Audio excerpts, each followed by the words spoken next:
Let us be honest. Malachi chapter 2 verse 16 is one of those verses that gets quoted quite a lot. Usually like this: God hates divorce. And while that's in the Bible, we've often misunderstood what God is really saying here. So God's not standing there with a gavel saying, I forbid divorce no matter what.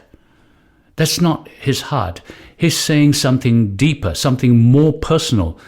Let me put it this way. God doesn't hate the person who gets divorced. He doesn't even hate the legal act of divorce in every case.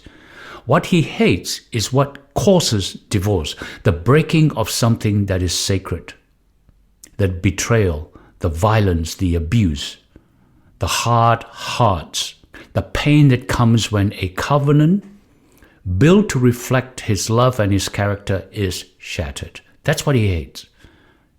In Malachi's time, the men of Israel were divorcing their wives for selfish reasons, casting them aside to chase after other women. And God in this instance is saying this, that like covering your garment with violence. That's what he's treating it like. In other words, you might look clean on the outside, but you're carrying pain and injustice on your shoulder. So God is referring to those unscrupulous men. So God hates that action. Well, why? Because marriage is a covenant, not just a contract. It was designed to reflect who God is.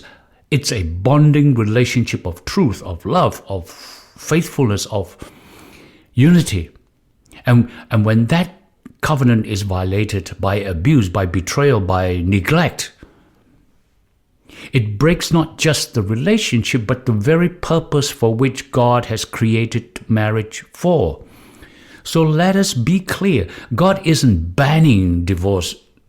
He's calling us to honor what marriage is supposed to be. And when somebody walks away from that covenant, through long-term unfaithfulness, through abuse, through cruelty, they have already broken that covenant.